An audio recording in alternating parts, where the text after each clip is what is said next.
Dun, ba-da-ba-ba-ba. As always, we got a really hype intro.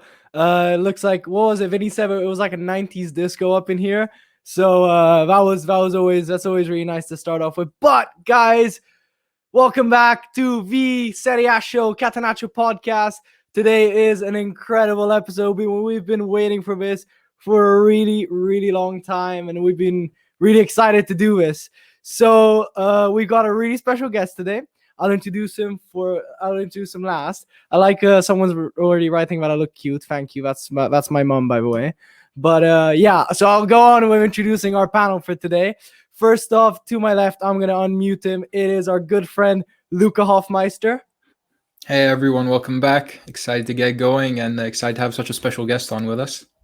Yeah, Luca, for everyone who didn't know, he had like half a bottle of wine before starting. So No. If he starts saying stuff like he misses Suso, you'll know why. And then next up, our resident Laziale, Jonathan Kunze-Koncevits, directly from the Netherlands. What's up, Jonathan? Good vibes and good vibes only, my friends. Good week for Lazio. King Re Maruzic, the 7th, has purged the villains Udinese, the residents Catenaccio of Serie A. They have been justified and they have been crucified. So well, all is good. The resident Catenaccio after the second team in Milan, I think. Also, Jonathan, we already got because he's not here. Because Emiliano is not here. That's why I'm taking digs. Jonathan, you're already getting messages of love from chat saying we love you, Johnny. Next up is our good friend Ricky, who hasn't been happy in a while. Ricky, do you wanna say something? Do you wanna say hi? Not much to say. I'm just gonna hi. Terrible weekend, and let's just go on. And then last but not least, our guest David AMOYAL from the Calcioland podcast. Actually, you know what, David, you introduce yourself. Tell the people who you are. If they don't know, they've been living under a rock. But tell us what you do and where you're from. Oh, well, thanks for having me, guys. I kept wondering who the great guest was that you guys were announcing. So I guess it's me. So it's great to be on. First of all, thank you. I've had the pleasure, actually, of going to the Radio Rossonera headquarters in Milan 2 years ago. I got to meet the guys, so it's awesome to be affiliated with them. And I've been working with Gianluca Di Marzio, running the English part of his site for now 7 years. I can't believe it. And I started my own podcast about 4 years ago, Calcioland Pod, in English, covering calcio. And I've covered calcio for a lot of sites. I've written for ESPN, The Athletic. It's been a great experience, but I definitely love doing podcasts with young guys like you. I got a little scared when I saw Ale in giacca e cravatta, but this is a thing, David. Though everyone thinks, this guy, he dresses up for his podcast. They don't know I'm in boxers underneath, and so are all the rest of these guys. but still, boxers, you wish, bro. But wait, I'm in a state of nature. But wait, David, if I can, I was saying the young guys. We're all young guys here, okay? So yeah, and that means you're probably coming back again, by the way. All right, well, let's get on to it. We don't want to talk too much about ourselves, but we want to talk about this last Serie A day before the break. An international break. No one actually likes it, by the way. And I swear, if a couple Milan players come back injured again, I'm going to flip. Still. Oh, yeah, but wait, before we go on, did you guys see that Ibar cried in this press conference with Sweden? Yep. Was it that? Yeah, it was really about his cute? children. Yeah, it was because apparently one of his son like cried when he left, and he came back and we were talking about his son, and he just started, bro, this guy has a he's emotional. He's a softie, I reckon. It's a marketing campaign, bro. Oh yeah, by the way, what for tissue for his children? Yeah, for his children. He's marketing his children. I heard he's signing a deal with Kleenex, bro. Anyway, Luca's been putting in the chat for links to all of David's stuff, including his Twitter, his Spotify, everything which has to do with Calcioland. Anyway, so the results, quite some interesting results we'll be talking about, but just quickly, I'll just whiz through them. Genoa beating Parma 2-1. We'll be talking about the relegation battle. Crotone was winning 2-0, and they lost 3-2 to Bologna, which was which was a bit of a, I don't know, I want to say a bit of a predicted. yeah, Jonathan predicted that perfectly, but I was hoping Crotone would win. I think that would have made stuff really interesting. But then Spezia don't look like they want to slow down at all in the Serie A. They want to cling to it. And Cagliari doesn't look like they want to pick up the pace. Huh? Yeah, exactly. So 2-1 win to Spezia. Then Atalanta doing a Milan and winning 2-0 away to Verona. And then, guys, someone got the results wrong. Someone put Benevento Juventus 0-1. Who the hell did that, guys? Oh. Ricky's crying. Anyway, we'll be talking about it. We're talking about Benevento. Do you remember Brignoli a couple of years ago, guys? You are Hey, so we got close we got to a getting point it. from that. Eh? You are we so took one. close. We took a point home. Yeah. And you were away. And Milan was away. Yeah. Exactly. So it's only a I'm win. just kidding. I'm just kidding. But then they Anyways, lost at home. No didn't excuses. they? No excuses. Then Milan lost at home that Jonathan, season, didn't they? Jonathan, you're a classic Italian football fan. You're stuck in the past. All right, let's go on. Stuck in the Sampdoria won. past. Sampdoria won. Torino nil. I don't want to talk about Milan Benevento, please. I still get nightmares. And Udinese Lazio 1-0 win to Lazio with the god himself, Maruzic. And then Fiorentina Milan, probably the best game of the weekend. Milan coming back to win 3-2 against Fiorentina, who looked alive for a couple minutes in that game, and then did a Fiorentina and just shut off. And then there was also a bit of controversy over the Zlatan Ibrahimovic goal, and we'll talk about that. Thank God Amy is not here. He's been going on about this goal and the foul for ages, man. Like, I'm so glad he's not here. He's in the comments, by the way. He's gonna be chatting up in just a minute. And then the Roma again, proving what we've always talked about: not winning and not putting in a shift against the big teams, losing 2-0 to Napoli at home with Mertens running the show as always. And I also had him against me in fantasy football, so that was incredibly bad. So we'll move on to a first topic of today: Fiorentina against Milan. Really good game to watch. Lanny Rose says, I still have nightmares thinking about Brignoli. Well, think about it this way: we haven't gone down, and he plays for Empoli now or something. He's like second goalkeeper for Empoli. So anyway, Milan winning against Fiorentina. Incredible performance from Tomori, who we'll talk about in just a second. And in general, the whole Man team, even though they look really unfit, really put a good shift in. First goal by Zlatan Ibrahimovic wasn't offside because Martinez Quarta just didn't know what he was doing, and he stepped too far back and kept him onside. Ibrahimovic slots it home, but apparently he used a bit of, he was very smart about it, and he pushed Pizzella in a certain way. That's never a foul. I don't think it was a foul. Amy was saying it's a foul. That's never a foul. I am an AC Milan fan, so it sounds. David, do you think it was a foul on Pizzella from Ibra? Not really, no. No, I you know what gave it away for me? The fact that not even Pizzella was arguing about it. You'd expect him to be the first guy to talk about it. It's still a contact sport. The way I put it, I said if Ibra's goal has to get disallowed, then also Hakimi's goal against Torino has Lautaro's goal against Torino has to get disallowed because of Hakimi. But both of them are fine in my opinion. Otherwise, you take away all the contact from the game. Yeah. And then Fiorentina come back with a Pulgar goal, incredible free kick. Gigio should have done better, honestly, on that. And then in the second half, they take the lead with the Ribery goal from a Vlahovic assist. We'll talk about Vlahovic in just a second as well, because I'm a big fan of the guy. And then we just get back. Brahim Diaz scoring. I really wanted Brahim to score because I really want the guy to get going, because I think he has a lot of potential. And then in the end, Çalhanoğlu decides that he actually knows how to play football and scores an incredible goal. He was like falling down, and he still managed to curve a ball into the corner. But let's talk about this is a slide I prepared for today. Loans and contracts. So Milan has a bit of a problem now, because he's got 3 players, of which it's 2 highest earners, who are their contract is going to expire in June. And it's got a lot of players who are on loan who have got pretty high prices, well, at least some of them, to, let's say, with a clause price to buy him. So the question is, what do you guys think Milan should do? So first we'll talk about the players on loan. So we got Brahim Diaz, Sid saying Dalot 18 million. Yeah, it's crazy, isn't it? Apparently I think he's saying it because I think they want more, They want more. Well, I think they do. Dalot was a big talent. way. I think they paid United values paid him at more more than for him, 25 million. Mate, if they value him that much, they can take him back, honestly. But we'll go through each one of them very quickly, especially. But we're gonna concentrate on Tomori, especially. So The first one is Brahim Diaz. Apparently, there is no price that has been negotiated with Real Madrid, but apparently they are talking about 30 million for Brahim Diaz. Guys, Brahim Diaz, he has a lot of potential and whatnot, but 30 million for him, especially after this COVID, how the market has been affected by COVID.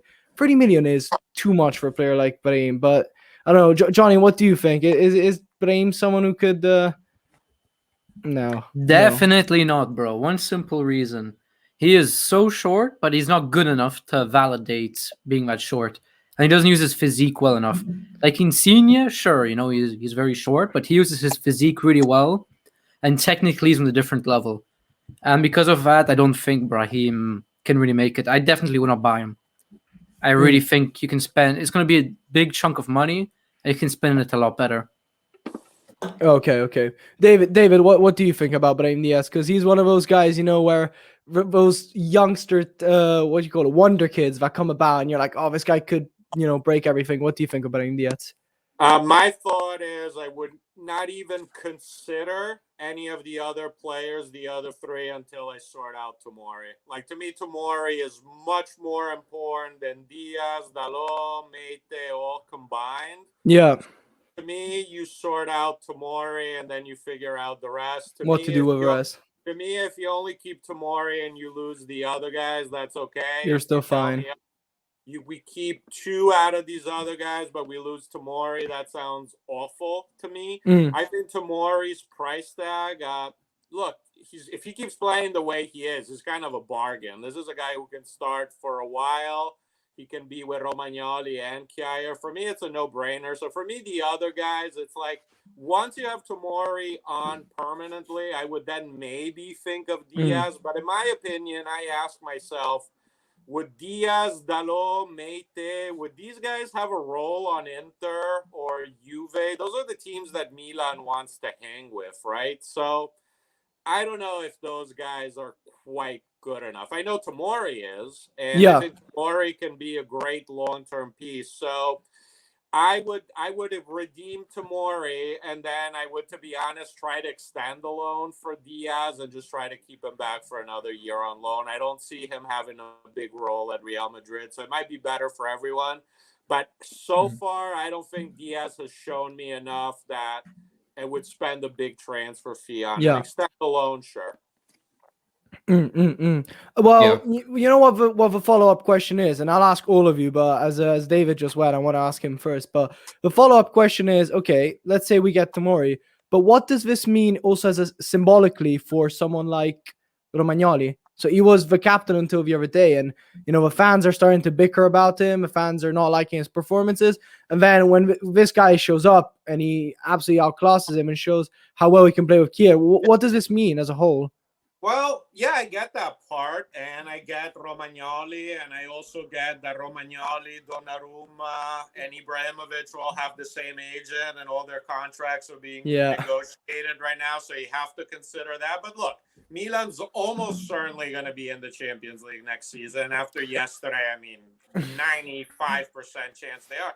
And you need at least 3 good center backs where you're there. So to me, it's a no-brainer. It sucks for Romagnoli in the short term. I like Kjaer, but he's not getting any younger. Yeah, for sure. I think you can kind of say to Romagnoli, okay, we'll have 3 starting caliber ones next season, but then after that, you and Tomori can be our starters long-term. So that's how I would handle that. Do you guys think, and then I'll shoot this on to, especially, I know Luca's a big fan of a Prem, but I think Ricky as well. Do you think in London right now at Chelsea, they're biting their nails in the stress of the thought of losing him for 28 million? Or do you think, you know what, he wouldn't have started anyway, we're fine, and it kind of shows how these Premier League rejects go to Serie A like Lukaku and Alexis Sanchez and whatnot and just look incredible? Ricky, I haven't heard from you in a while. Do you think they're absolutely regretting it, or do you think it's just one of those cases of a player that just goes away and he just goes away from a Prem and he's just a reject? Yeah, especially with Chelsea, I've been following the team since a couple of years ago. I moved up to London for university, and I followed the team because I like Chelsea as a team and as a club. And I think Tomori has always been, I really appreciated that year in which they couldn't, they had the transfer market blocked, and they were forced to use the youngsters, and people like Tomori, Reece James, Mason Mount, Tammy Abraham, many others came out. And I remember seeing Tomori, and I thought of him. Yeah, he's very good. He can be an important player for Chelsea. Last year Chelsea got Thiago Silva. Now they're playing with Rudiger and Thiago Silva, maybe two more experienced players there in the defense. But I think Tomori, as David said before, in the long term, he's a very interesting player. So I think that Chelsea probably they would be biting their hands if they think about losing him for 28 million, and especially Thiago Silva is 36 years old, so he's not a long term purchase. But Tomori could have definitely been important for Chelsea. But just better for you guys if you get him. Yeah. You know what really puts it into perspective, Luca? I think we were talking about this. Sorry, Emiliano's piping up in the chat. He says, "Biting her hand." That's an art analogy. Amy, I'm so glad you're not here. Anyway, David, you'll have a pleasure to meet Emiliano in just a minute. You honestly, if you ran away, I wouldn't be shocked. Luca, doesn't this put into perspective? Tomori is 28 million. You realize they paid Maguire 80 million. The fridge, Harry Maguire, that guy, 80 million. I think we were talking exactly about that last time. Yeah, I think that for Milan, if we go back to the initial question, for Milan, it's a no-brainer to buy Tomori. And actually, this question that just came up: does Milan have the money to buy Tomori? I think you have the funds, and the important part of buying Tomori is that even if you need to sell him in a couple of years, if he's playing well, you can get so much money from the Premier League. Yeah. As you just said, Maguire goes for 90 million. Tomori, he's English. He's in a position where England doesn't have that many incredible players. They're starting with Stones and Maguire, and their backups are Tyrone Mings and Konsa from Aston Villa. Yeah. A player like Tomori, I don't exclude the possibility of him being sold at 60 million a couple of years down the line, right? Absolutely. So aside from the fact that he's an incredible player and I would love to keep him at Milan, I think it's also just a smart business decision. Of course, I don't have the expertise in that area, so I'm not telling Maldini to just listen to me.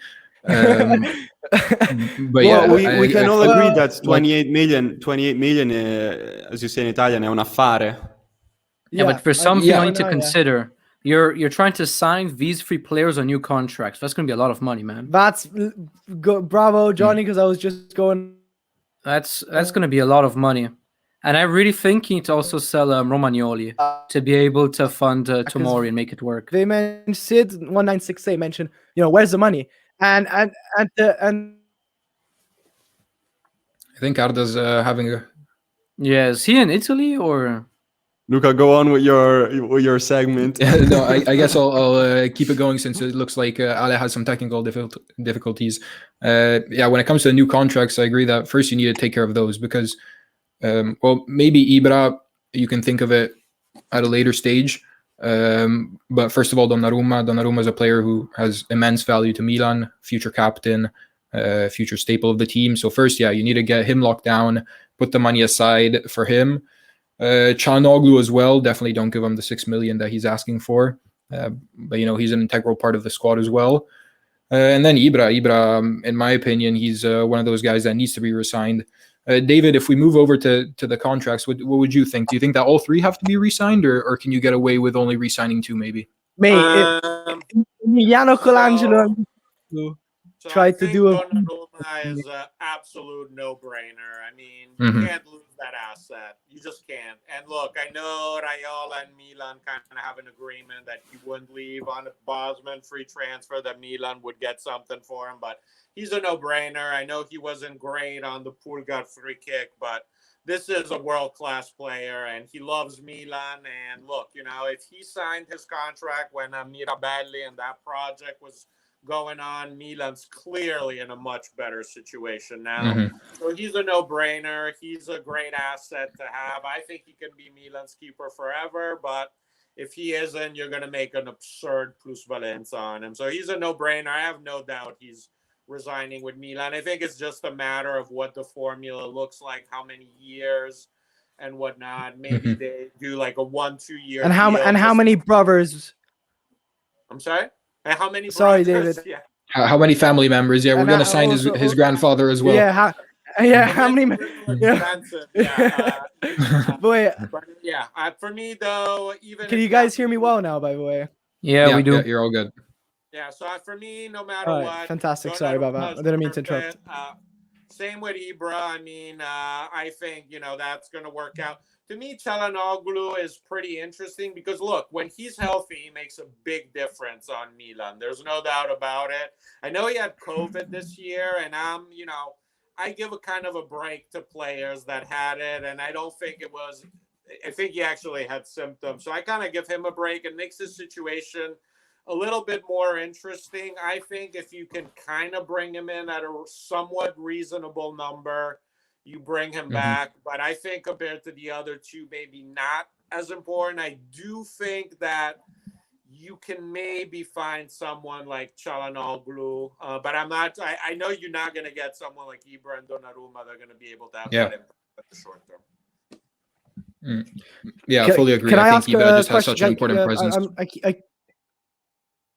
I keep on lagging a bit, but I think Luca might have to take over in a second to me because I might do something with my Wi-Fi. But what my question for Çalhanoğlu is this, guys: if you give Çalhanoğlu an increase in pay, so does Kessie get a house next to the Duomo as well? Because if Çalhanoğlu gets paid more than Kessie, I am rioting for him. Like, I'm calling the lawyers.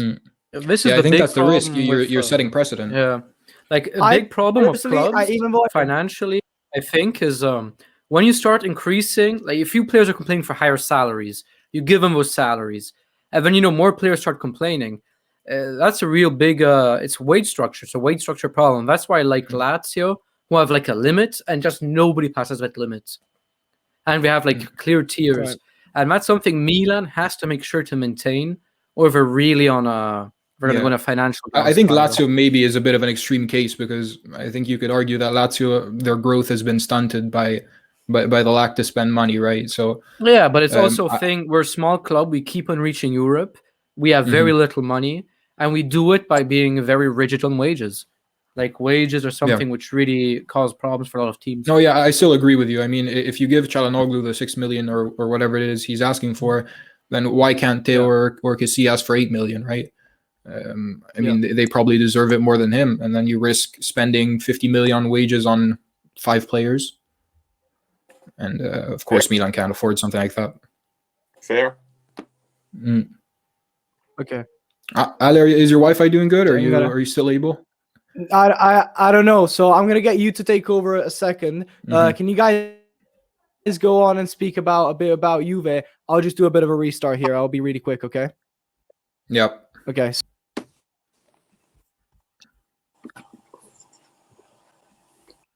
Juve. Yeah. Okay. I think Ricky, if you just want to take us through Juve Benevento, I'll try to get the slides up. Already got. Yeah, maybe Johnny, you had the slides ready as a Yeah, backup. I got them. Give me a second. Yeah.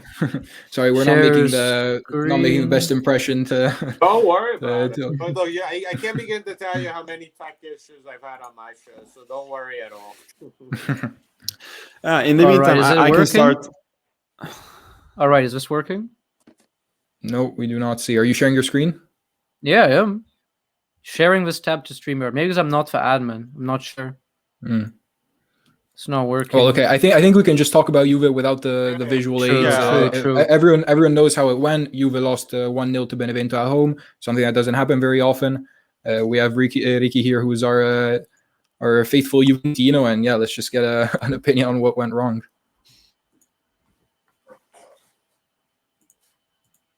Okay, don't tell me that Ricky's also having Wi-Fi issues. Okay. Wait, am I? Is Italy? Yeah. Is there a blackout in Italy? What's going on? Yeah, Ricky, we can hear you now. Can you hear me? Okay. Yeah, we can hear you. I there's not much to say. Okay, I'll just go on. Yeah, there's not much to say about the match. I mean, as you said before, Luca, Oh, we have Arda back. Maybe he can put the slide on. Yeah, sorry. It's I'm gonna get the slides on in just a sec. You guys go on. Yeah, okay. Sorry. Mate, what is it I was about just saying, these? yeah. What is it about these podcast guys not being able to do their job properly? All right, go on. No, yeah, the match itself, I mean, as Luca said, it happens very rarely and maybe never.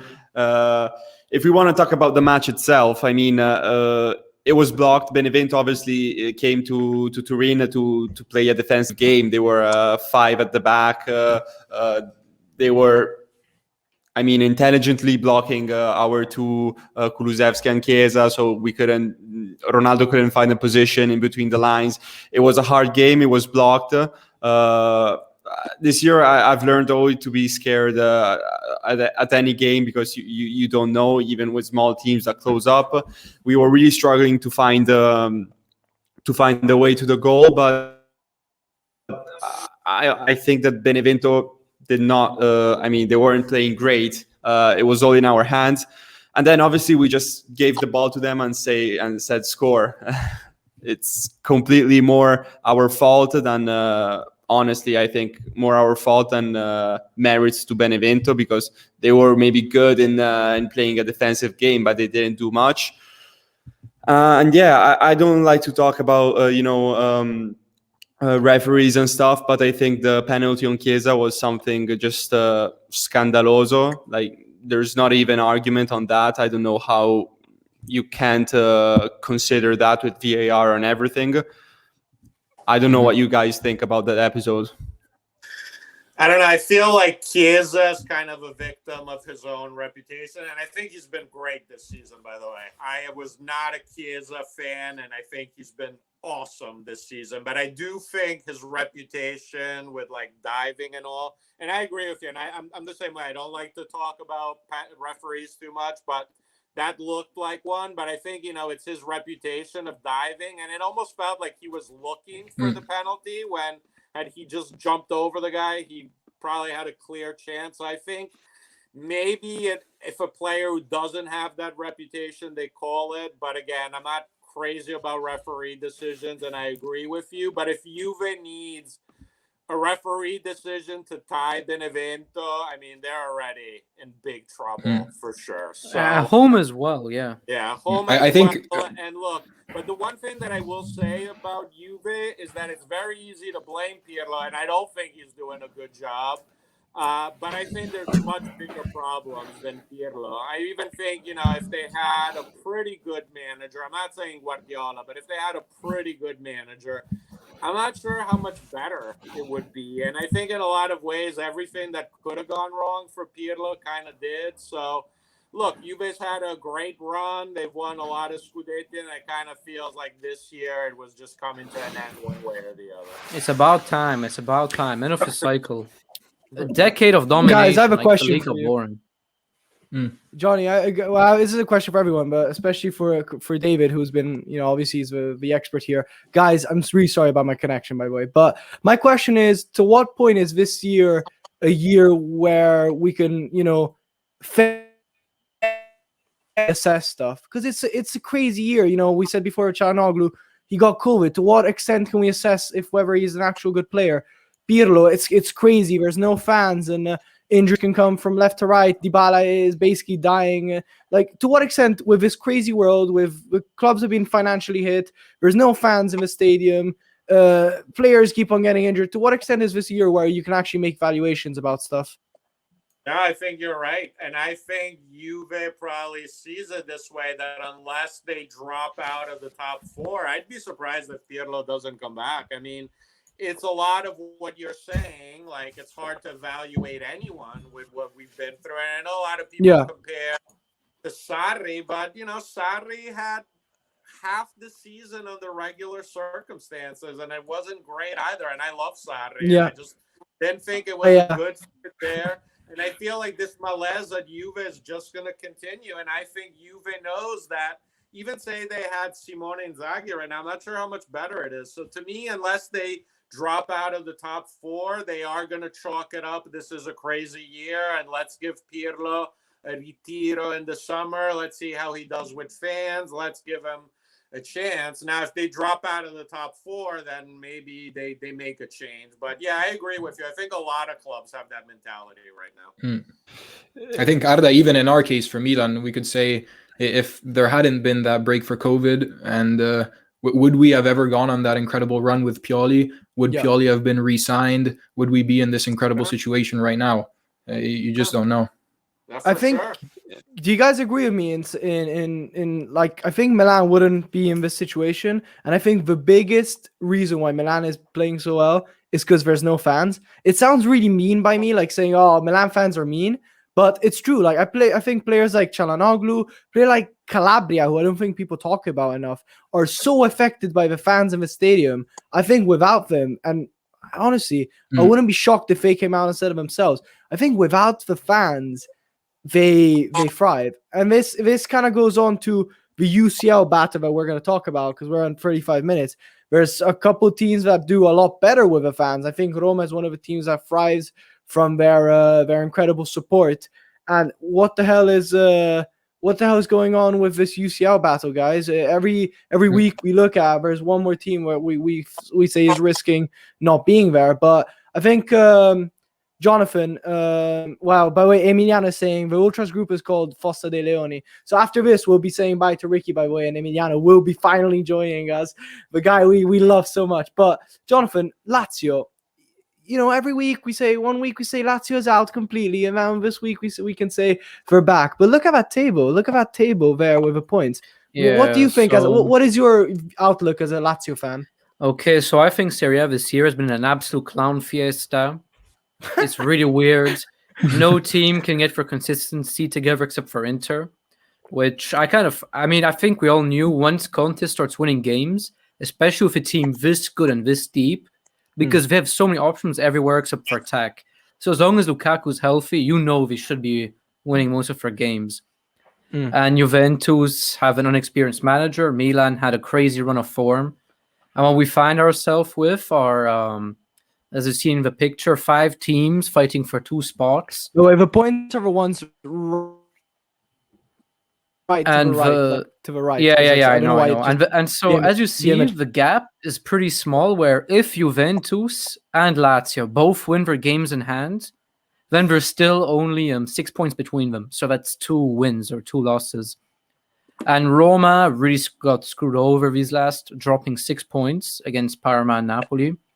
And Napoli has found a moment of form. But something I always thought about Napoli is this Napoli team. This is something I want to hear your guys' opinion on. I feel like it's maybe one of the best teams Napoli had in the De Laurentiis area. It just seems so complete, right? They have so many options in every position. I think the team is absolutely stacked. They have to make top 4. I think it's already a scandal if they didn't make it last year.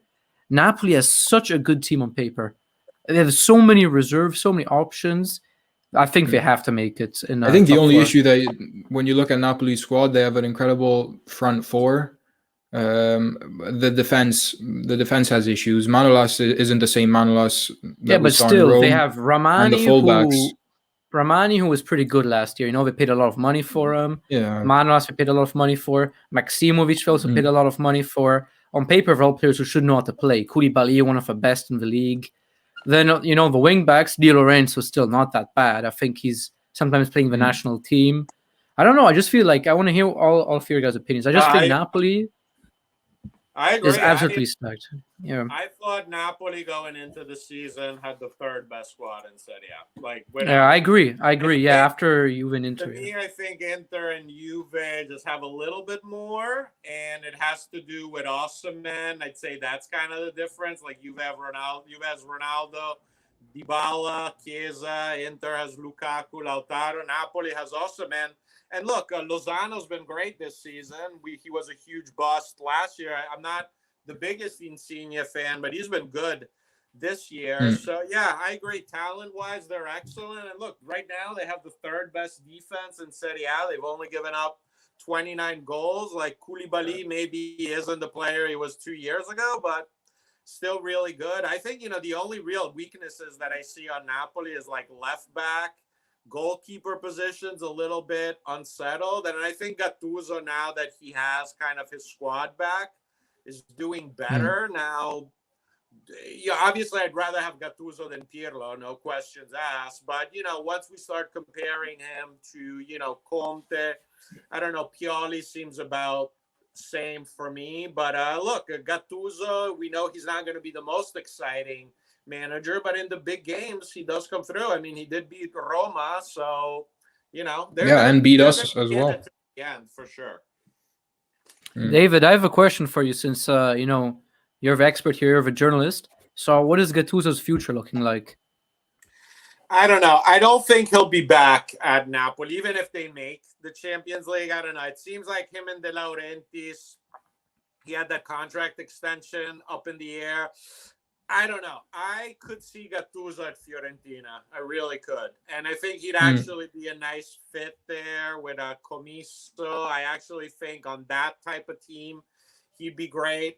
I'm just not sure if he's totally a top 4 manager. I could see Gatuza at Fiorentina and then managing Italy in like a few years. If I had to guess what his career path looks like again, I think maybe a little bit unfair at Napoli because they did have some injuries for a while, but it doesn't seem like him and De Laurentiis are simpatico right now. So I don't know. Maybe if Napoli finish really strong, he comes back, but I wouldn't be surprised if we see him at Fiorentina next season. I personally want to see maybe at Lazio because Inzaghi's contract's running out, and it's very known that Lotito really likes Gattuso as a manager. It's been close before, so yeah, I think look, if Juve, personally, I only see Simone Inzaghi leaving if they offer him the Juve job. I think he kind of likes it at Lazio as a good thing going. But you're right, if that happens for Lazio, Gattuso, and you are right, Lotito certainly likes him a lot, and I think he'd fit in the personality of the club pretty well. Well, we finally have our Interista here. Amy just arrived. Yeah, Amy, introduce yourself for everyone. Hello, everyone. Yeah, just go ahead. I won't interrupt the discussion any further. Yeah, no, so we were just talking about how the UCL battle is looking, and no, I'm agreeing with what you guys are saying about Gattuso. I think De Laurentiis, he still likes to pretty much dominate whatever is going on within the club, and when you have a strong personality like Gattuso, it's prone to have issues between the two. If Lotito really likes Gattuso, then I could see that being a situation that works out. But as David says, is Inzaghi going to leave for anyone other than Juve? Probably not. I don't know. The thing is, Inzaghi always says, oh, yeah, I'm going to sign the new contract. It's only a matter of time, whatever this, whatever that. And the fact is, we're close to April, and he still didn't sign anything. And it's been like 2 months now that they're saying, oh, it's coming. La firma vicina, the signature is close, but there's no movement. So I really don't know what's going to happen. And maybe he and Juve are already talking. We all know what Juve is like. They love to poach people. I remember Keita refused to... We were getting bids for 40 million from him for Premier League teams, but he refused to go over because Juve told him, look, next year you're leaving on a free, come to us. And... So I know what Juve's style is like. So that's what I'm thinking. Paratici and Simone Inzaghi are very good friends. Like they're close. Oh, really? I didn't know that. I think they play together, but they're very good friends. So yeah. Oh, I had no idea. Well, since we're talking about Juve, guys, I think we can move on to the big pressing discussion, which is, of course, the only thing that we can really talk about at the moment when you mention Italian football, and it's the massive failure in Europe that we've had. Come on, so we got the reigning champions, bro. Relax. Oh, yeah, I know. I think when you break it down individually on the games, yes, Atalanta got Real Madrid. Yes, we got Manchester United. You guys got Bayern. But I think you need to also take a step back and say, regardless of the actual matches, is it acceptable to have one team left in Europe out of the 16 possible? Yeah, it happens almost all the time, dude. Like by now, I know, and that's the issue, right? Also, I can just point it out. It also, I think it also happened in Spain, if I'm not mistaken, where Atletico got knocked out, Barca got knocked out, Sevilla got knocked out. They have Villarreal. They have Villarreal and Granada left. Yeah, and true, Real but Madrid. But They have 3. yeah, but I think that for Italy, the main failure in Europe obviously are Juve and Inter, the teams that were expected to do more. Lazio against Bayern, Atalanta against Real, and you guys Milan against Man United. You already, I think, meeting the expectations. Like passing, going on, carrying on in Europe would have been, more, A not bonus. less. But yeah, a bonus. But Juve and the Inter are the real failure, in my opinion. Yeah, I guess Inter is kind of catching a break just because it happened so long ago that we've kind of moved on from it, and Juve is getting most of the heat from in these recent weeks. So I think I'd like to ask David right away, as you can see here on the slide, what's the main issue? Is it that Italian teams don't have enough quality, or is it that the teams just don't have the right mentality in Europe? I don't know. I feel like mentality is, something pretty vague that is kind of really hard to put a finger on. Now, are we talking defensive versus offensive? Yeah, maybe there's something to that. I don't think any team that plays 3 at the back has won the Champions League. I could be wrong. So I think there is something there. But look, I think I would say in some cases it's a matter of revenues. Like Juve is kind of getting pretty big on revenues, but the differences in revenues between Milan and Man United are just astronomical, never mind Real Madrid and Atalanta. I kind of take them a little bit one by one. Yeah, Juve should beat Porto, no questions asked, even though I think they would have lost decisively against the PSG of Man City, like a really good team. But they need to get past Porto. That's a huge failure.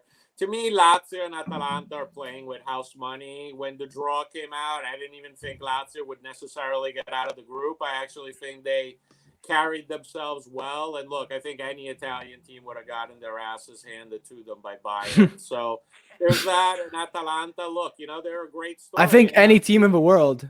Yeah, and look, we want to talk mentality. Then, yeah, I would say Atalanta, out of all these teams, has maybe a different mentality than the others. But what stands out to me is maybe it's not a coincidence that the one team on this screen that's coached by a non-Italian made it through.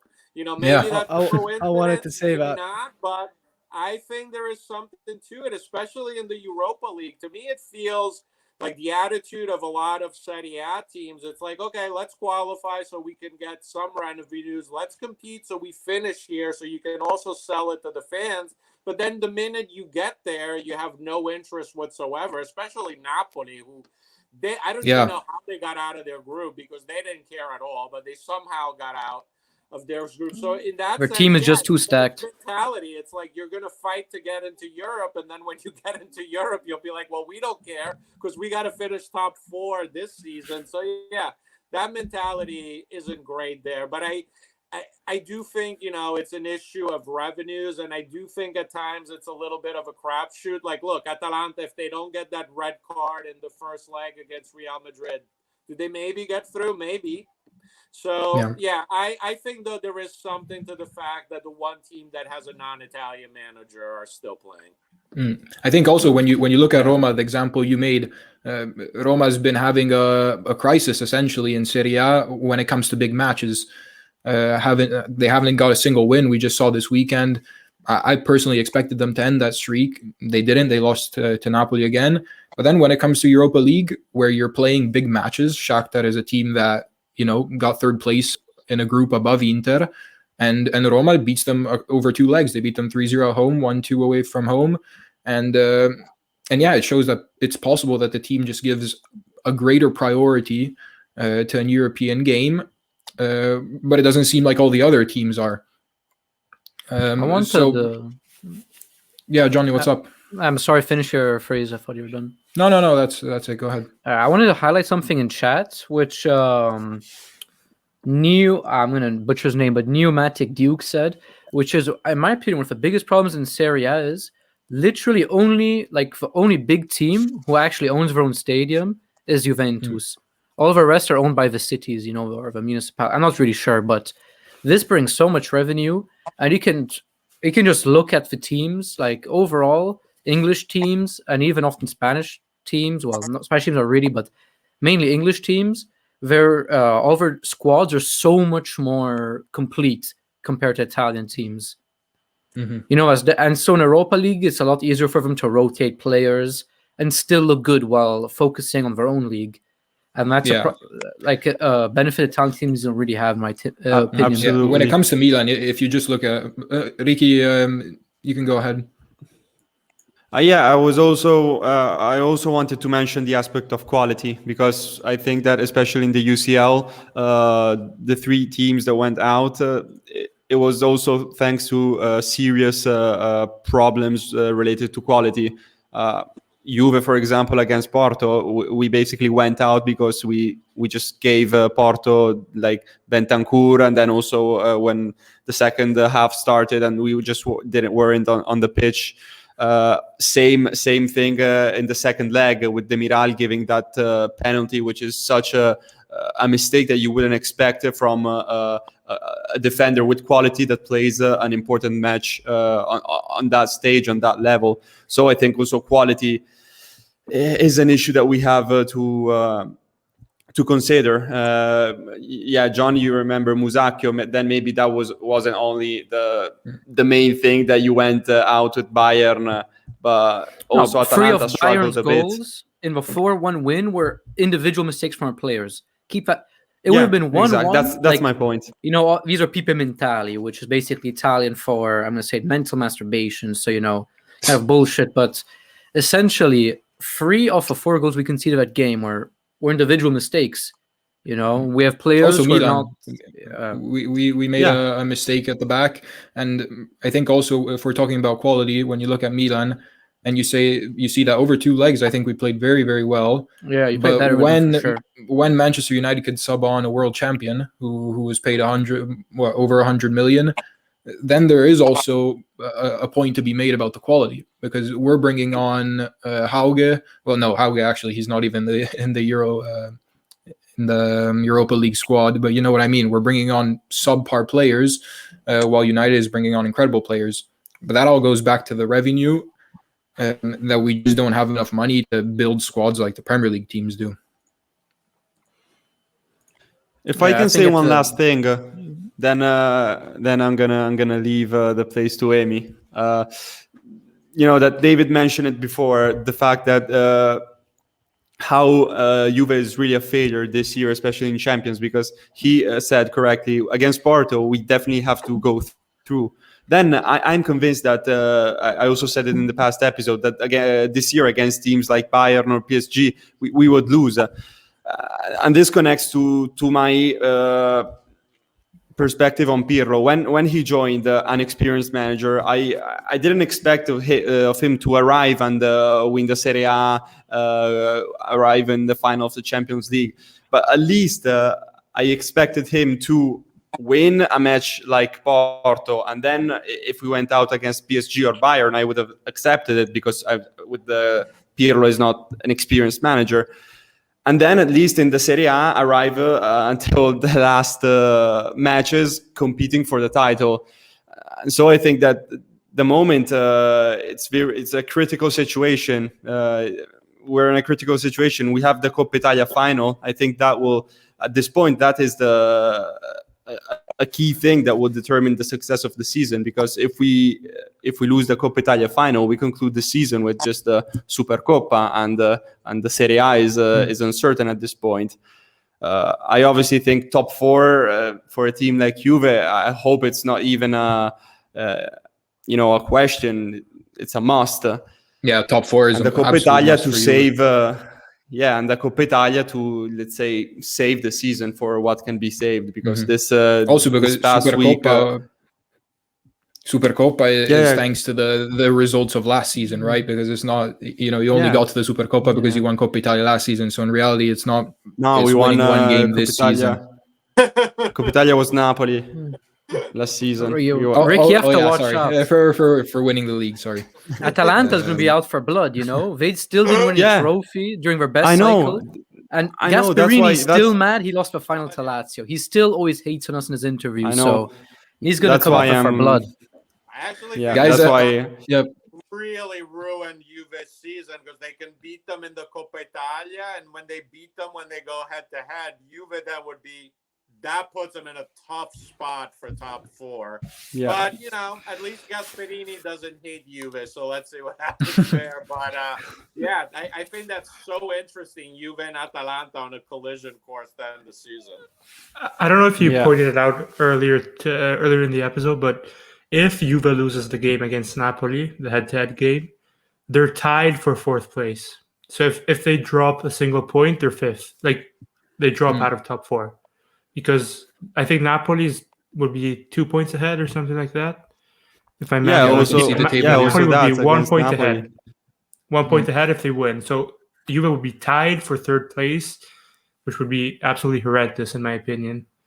Yeah, it's quite the precarious situation. It's quite scary. It's after this unbelievable result against Benevento, we're really in a situation in which it's either one way in which you can save the season or the other, which can potentially be a catastrophe.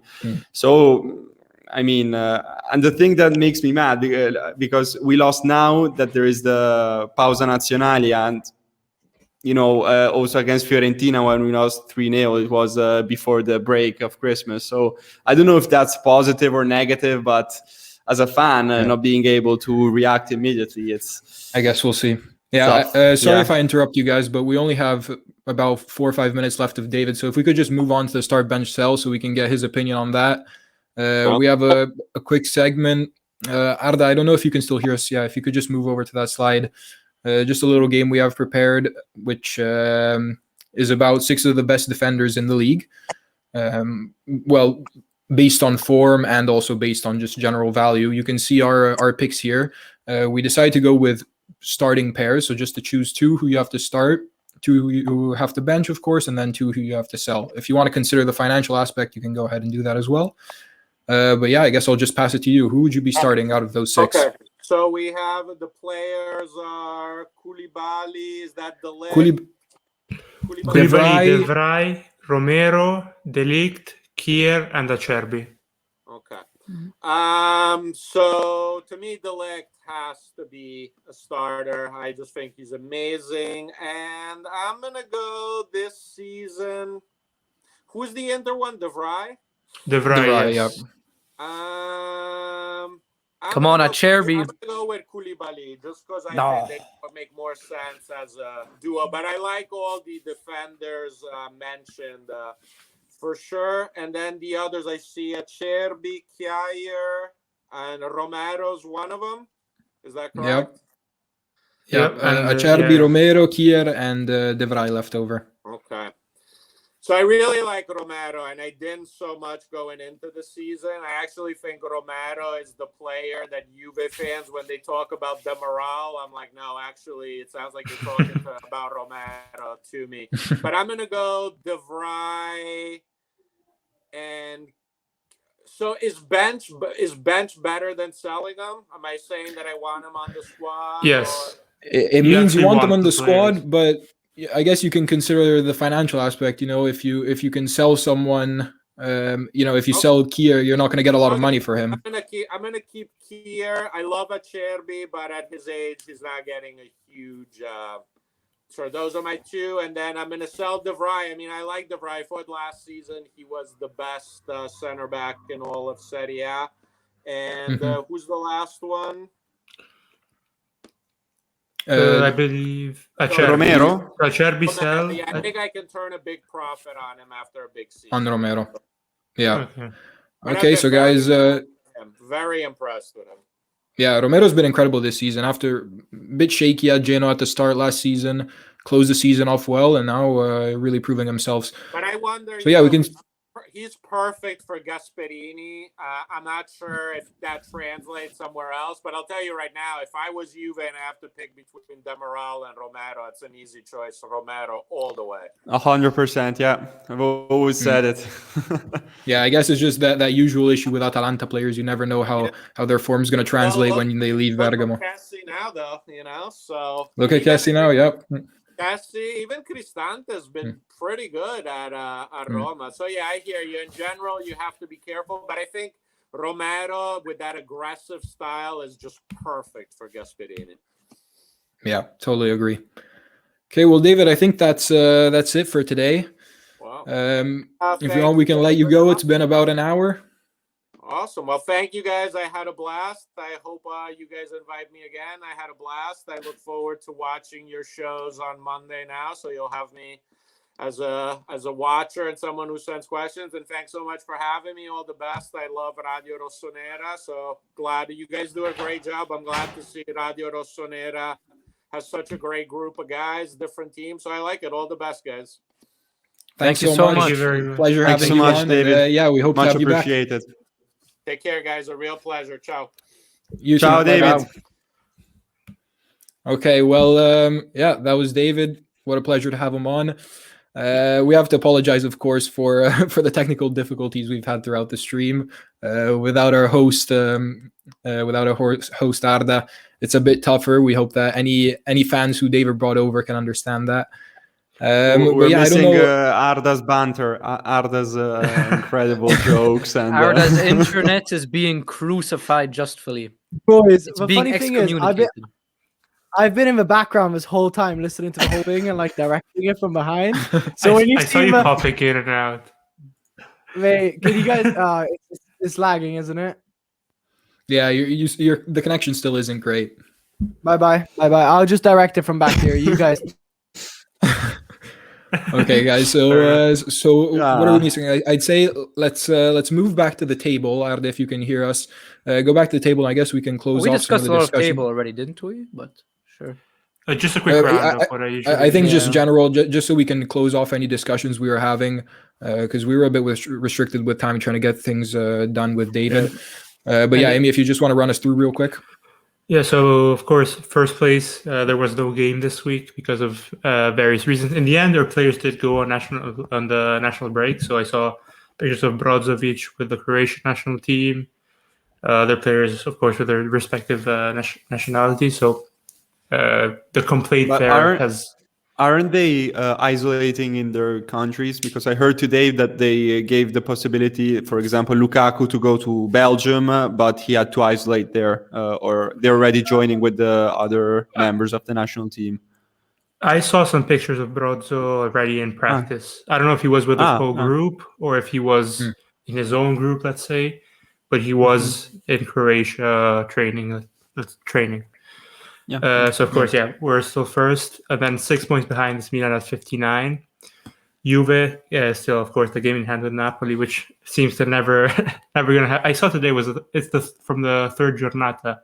It's crazy they still haven't played, but it's like from that's how it October. is. That it is. Yeah, and I think we didn't actually touch up on it, but I think it's total injustice that Napoli were allowed to postpone it again.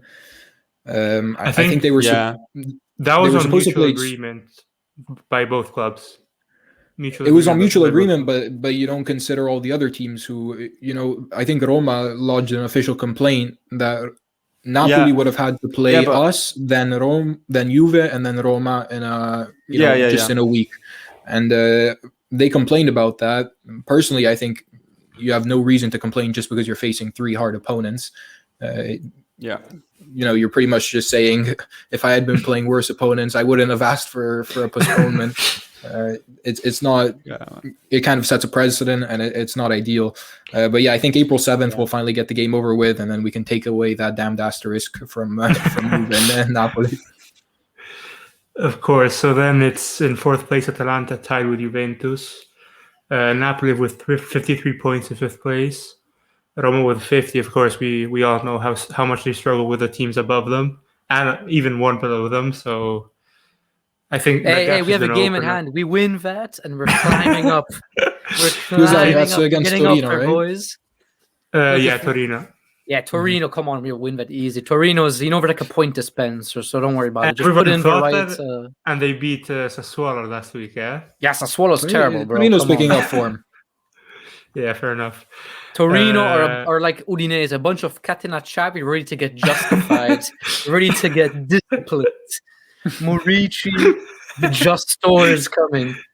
He's going to Yeah, purify. I'd say move on because he's not going to stop once we start talking about Murici, it's over with. Of course, since we saw that great segment by Jonathan, we know Lazio's in 7th place with 49, of course, game in hand, we just said. Same with Sassuolo, game in hand with us. I don't know even when that's going to be played, so we're going to have to keep that asterisk for a while. Then it's Hellas staying in 9th place with 38 points. Samp regaining the place that was stolen by Udinese last week. They have 35 points. Bologna in 11th place, gaining 1 position over Udinese, who's the biggest loser this week. They dropped 2 positions. They have 33 points now. Genoa and Fiorentina doing the switch as Fiorentina lost, of course. They have 31 and 29 points respectively. And there's 2 more clubs with 29 points, Spezia and Benevento, who most of us thought they were instant relegation teams, but they seem to be actually, staying up there. Yeah, if I could pause you there, we can finish the table later. We've been constantly saying, I think it was me, you, and Ricky, when it comes to our predictions about who's going down, we've always been saying that Spezia and Benevento, eventually their form is going to drop. The squad isn't good enough. And teams like Torino, Parma, and Cagliari have a greater chance of saving themselves. Now that we see these kinds of results, do you guys think that maybe Cagliari is a team who, is risking relegation? They really scare me because if you consider they're behind Torino and Torino still has a game in hand, so that gap could open up really quickly. They could find themselves in a terrible position.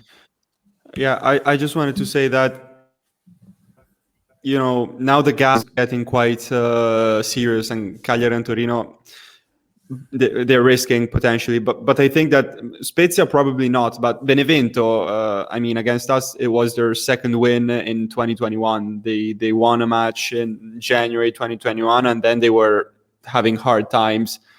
So I think that this past weekend Benevento had they're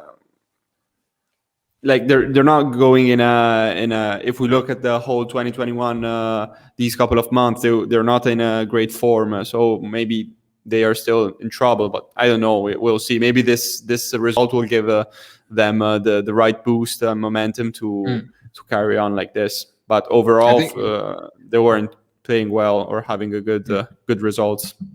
Cagliari, if they go down, that's going to be a good opportunity for some other teams to poach their players because they have a lot of good quality in there.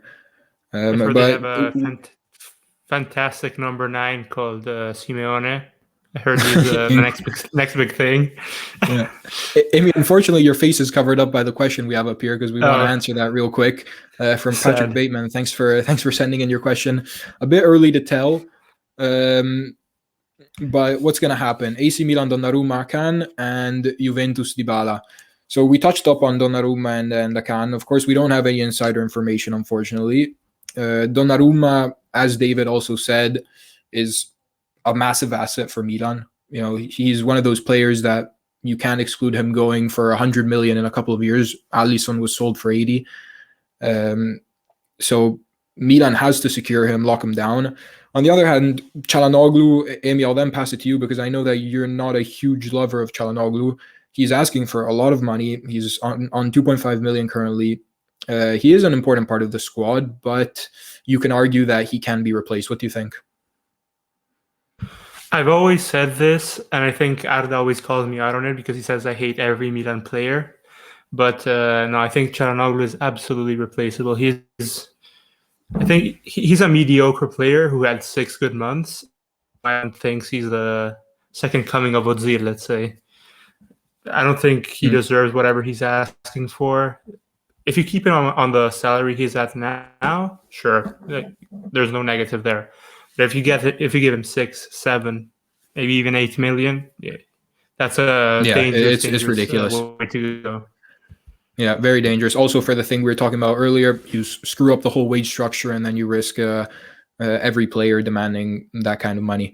Then for Dybala, which Patrick Bateman also mentioned, I think it's fit to pass it over to Juventino. So, Ricky, Dybala, if you could just quickly sum up, what do you think Juve should do with him? Yeah, we have, let's say, not quite identical, but similar situation with Çalhanoğlu, which is asking more money. similar with Dybala. They're talking about the renewal of his contract. I know that Juve has done an important offer for him, and now for what it looks like, it's up to him.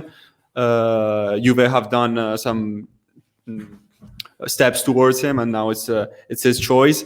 I still believe in him and support him. So I would really like to see him this year. We can argue that maybe at the start he wasn't very decisive, but then the injuries have seriously, And similar to Çalhanoğlu, COVID, he was one of the first big players to have COVID, or maybe not one of the first, but I remember that his was quite a particular. He had it for a long time. Exactly, he was positive for around a month or something. So you don't know how much that's affecting a player. And I feel like, I agree with you. I think Dybala's gonna be the future of Juve. Amy, what were you saying? Bit of a hot take. I feel like his future depends on what Juve does with Ronaldo. If Ronaldo decides, if he says, I'm done with this project, I don't believe in it, and he goes, then Dybala instantly becomes the number one player. And I think he can go back to being the player he was 3 years ago. Instead, if Ronaldo stays, I think that just completely overshadows Dybala. Like, I don't think he can grow to be the second player in that position. I think that it is fundamental for him to take that step. Luca was mentioning it last year, that he didn't really take that step of quality player. And that, last season he was one of the best players. So I think that he has the potential. And if we give him time, it's so many years, but I still believe in him. Yeah, guys, So I don't know if should you've seen. I like the Oscars when you're receiving your award and you're making your speech and there's little music in the background telling you to shut up. This is what Arda's doing from the backstage. He's moved us on to the team of the week because he wants us to finish with what we're talking about. So yeah, here's usual Monty Oh, now we've also lost Amy, so it's only 3 of us. Crazy episode, guys. Crazy episode, guys. Thank you everyone for watching. The ops are frying our routers. What's going on here? Yeah, if you want to see a normal episode, please go on our YouTube channel. Watch one of the past episodes. They're not usually this chaotic. Okay, let's discuss. Goalkeeper has to be Monty Paul, right? Yeah, goalkeeper has absolutely. Yeah, all right. Has to Let's be go Monty next. Paul. I don't think there's any doubt with that. Center backs. 3 center backs. Tomori. Okay, Arda, I appreciate your enthusiasm, but please let us talk about it before you. You can put us. Maruzic as a center back. Maruzic center back. I think that's a bit of a stretch, isn't it? Nah, he played center that's back how a he's few been times playing. for us. Yeah, that's how he's been playing. He played left mid this game, but he sometimes let's dabbles pop in a him bit up. of center back. Let's pop him up at left mid though. But first of all, I would go with Tomori, right? Because I think Tomori had an incredible game. We did concede 2, but he saved a goal on the line, and then the third goal was actually thanks to him. He intercepted the ball and started the play for the third goal. So I would put Tomori up there. And what do you guys think about another center back? We need a Koulibaly. Yeah, Koulibaly. Yeah, he kept a I clean agree. sheet in Olympic. It was ridiculous. Yeah, great performance away from home. Suggestions? Let's see if we can get a last one in. Maruzic Patrick. or is more center mid, Johnny? He's asking. No, Maros is going to put it Devray didn't up, play. up top. Who just left wrote mid, bro. Devray? Bello offensivo, bello ciotto. Let's do Devray. He did a clean sheet. No, bro. Should we do a he's Benevento? trolling, Should we he's do a trolling. Benevento center back? I didn't really Yeah. want to say it, but if you Who want, you played can put Gatuza? some of those players from Benevento that I noticed had a decent Benevento- match. starting defense, if I'm not mistaken. Sorry? Sorry, you lagged a bit there. Yeah, Tuya played really Oh, sorry. well. I was about to say that. Yeah, let's Yeah, move on to the or Barba. Or Barba. That's Okay, fine. well, yeah. Okay, so that's our defense. We'll move on. I think Central mid. left mid we can put Maruzic right away. Hell yeah! You see Yeah. his goal? What a goal! Yeah, it was- It was like an Yeah, yeah, yeah. inverted Robin, What a finish. cutting The in finish from the was left, ridiculous. bending it in with his right. It was kind of like Muriel's goal from last week.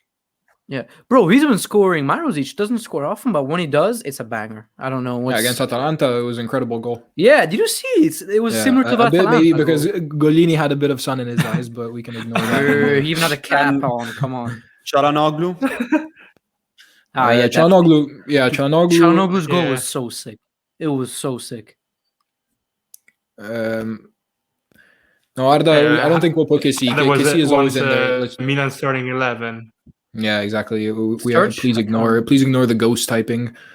Okay, Çalhanoğlu apparently cannot be found. On the right side, what would you think about Candreva? Maybe You probably need like Yeah. Yep, he scored. Yeah. Candreva on the right, and then maybe I would say Malinovsky. Yeah, Malinovsky goal and assist. I think. Yeah. I think Yeah. the page isn't working. Malinovsky's taking penalties now. It's pretty interesting. Yeah. Yeah.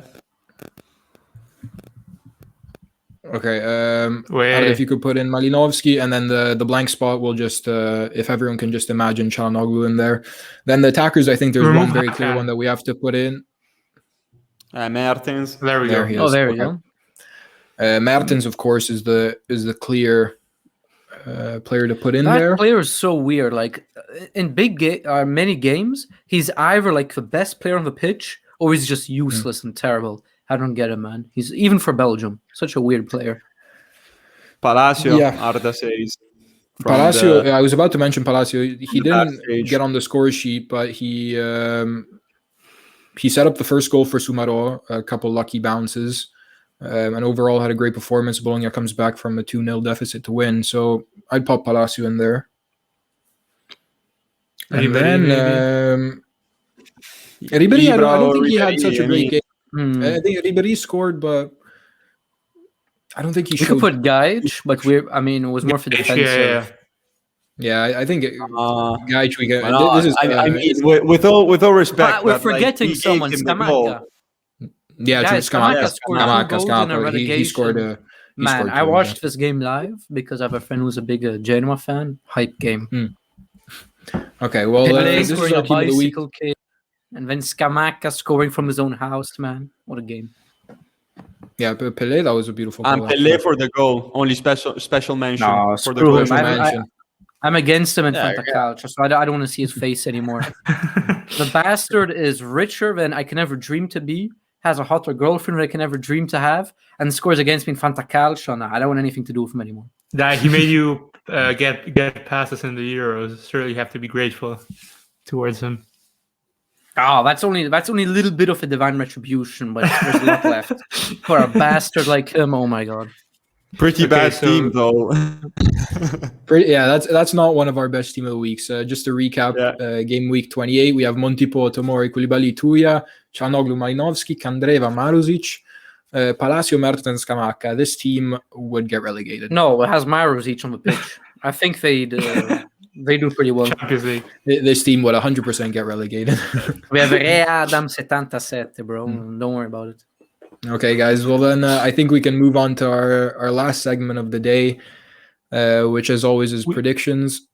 We never explained our start bench cells. We just glossed over them. Do we want to explain them or no? Let's see. Yeah. Actually, we can explain them real quick. Arda from behind the scenes gave us permission, so I assume he's happy with that. So if we want to start, Amy, since you brought it up, why are you starting De Ligt and Koulibaly? I feel like De Ligt is, out of all these, is the one with the brightest future. I feel like we haven't seen the best of him at UA yet. He can really, really become one of the best, I think, center backs in the world. And it was really close for me between De Vrij and De Ligt. They just look at who starts for the national team. And then I think that's just easy for me, just putting De Ligt in. And then I think you needed a left-footed center back to pair up with him, or someone who can play really well with his left foot.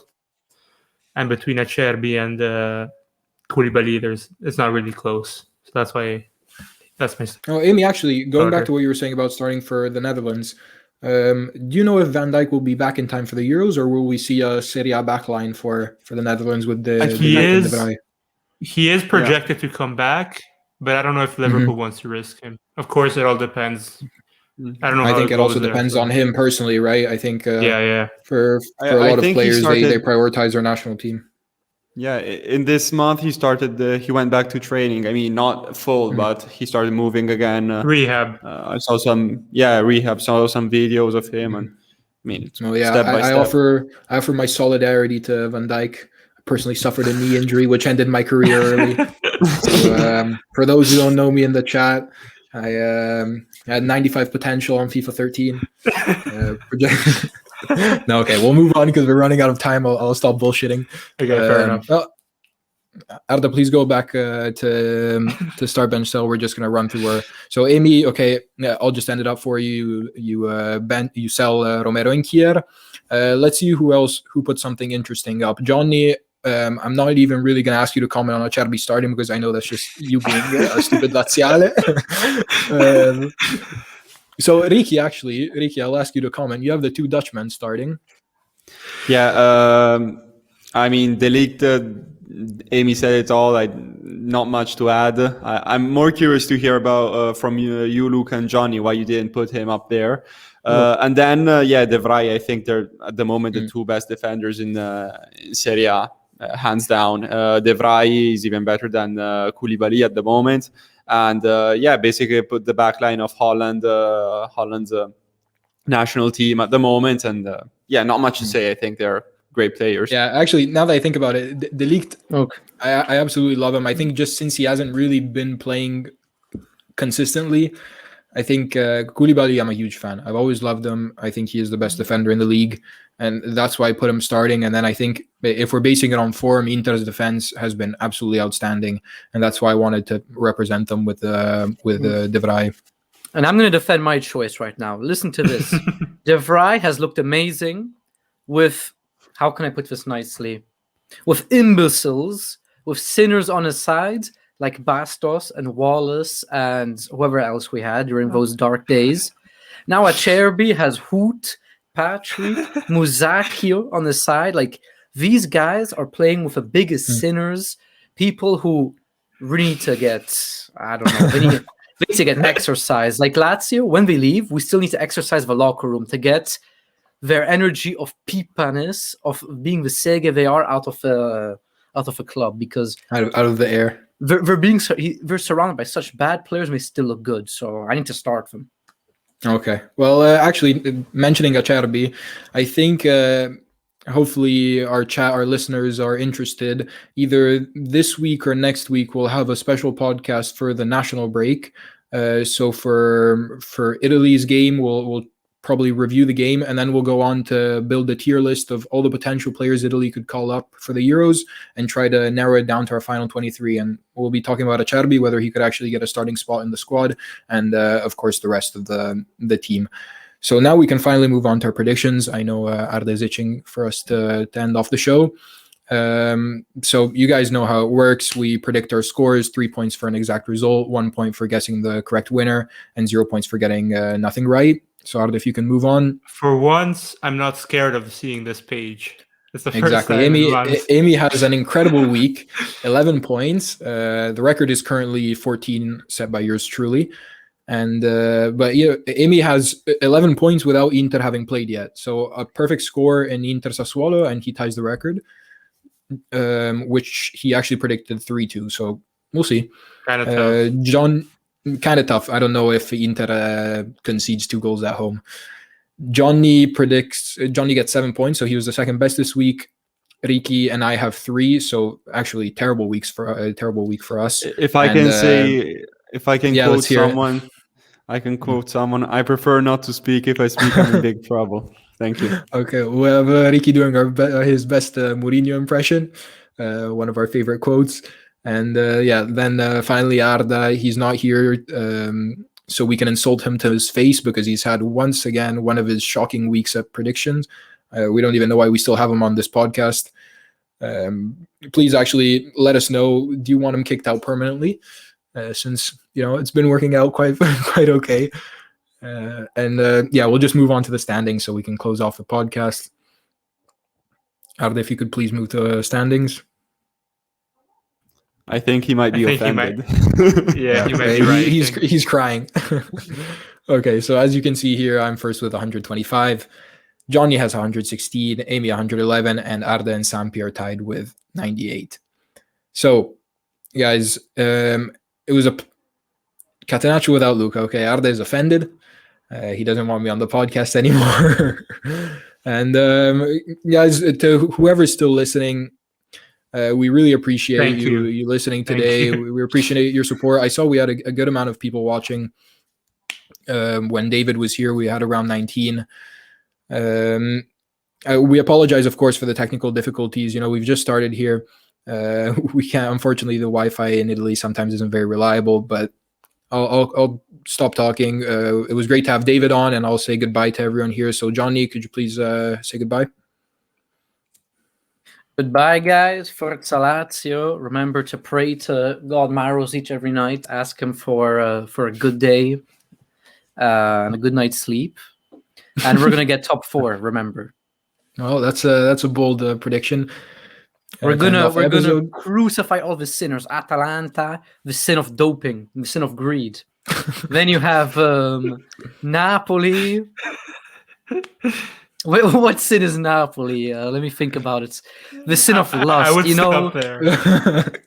Then you have Juventus. Juventus is the sin of pride. They think they're too good, but in reality, they're a B-tier team. Yeah, he's doing 3. You know what 3 is? We beat them 3-1 twice last year. And then we have let me think of another sin. Roma. Sorry, I had to mute. Johnny's been muted by. Sorry, I'm gonna. They're the sin of. Jonathan, next time you come to the Catenaccio podcast not sober, I'm kicking you out. Go on. Yeah, I guess we could move on to Ricky. Ricky, we know it's been a tough week for you. I just wanted to one last thing. Okay, Roma we still have Johnny continuing. Roma is the sin of envy. For when you know who we're envious of, right? Okay, please shut up. The cousins in town, bro. Everybody would be jealous, so I can't blame where they're at sin. They can just confess, and we'll let them off. Okay, Johnny, I think that's enough. Ricky, if you wanna say goodbye to everyone. Yeah, bye. Let's hope that the national team now gives us some joys in these weeks. And yeah, bye. Okay, we can see that Ricky is clearly overjoyed. Amy, we didn't have you for too long on the podcast, but we know you're a happy man in these weeks with Inter performing so well. If you just want to say goodbye to everyone. Unfortunately, I didn't get to see them play, and I won't get to see them play for the next 2 weeks, so who knows, but bye. Thank you. Well, then, round of applause to Luca Hofmeister, the new I'll say my goodbyes before I pass it back to Arda, who might be able to apologize for his for his problems. But yeah, thanks again, everyone. It was a pleasure, and we'll see you next week. So I technically have 2 minutes and a half to go. But yeah, I want to thank Luca for being a really good host. I don't know what was up with my Wi-Fi, guys, honestly. It's always been perfect, and today it just let us down. But these guys really got to the job, and I'm sorry if I interrupted people because of my Wi-Fi, and hopefully the podcast version will be good to hear nonetheless. And you, as always, you can always find our videos on our YouTube channel, which Luca will put in the chat below in any minute. You can find it on Spotify, Spreaker, Apple Podcasts, wherever you want. Thank you so much to David again. I sent a little message from all of us thanking him. As always, a lot of guests coming back to Catenaccio for the next upcoming weeks. We got Adam Grapes, and then we got some other ones we'll reveal in time. Follow us on Twitter as well, and bye-bye.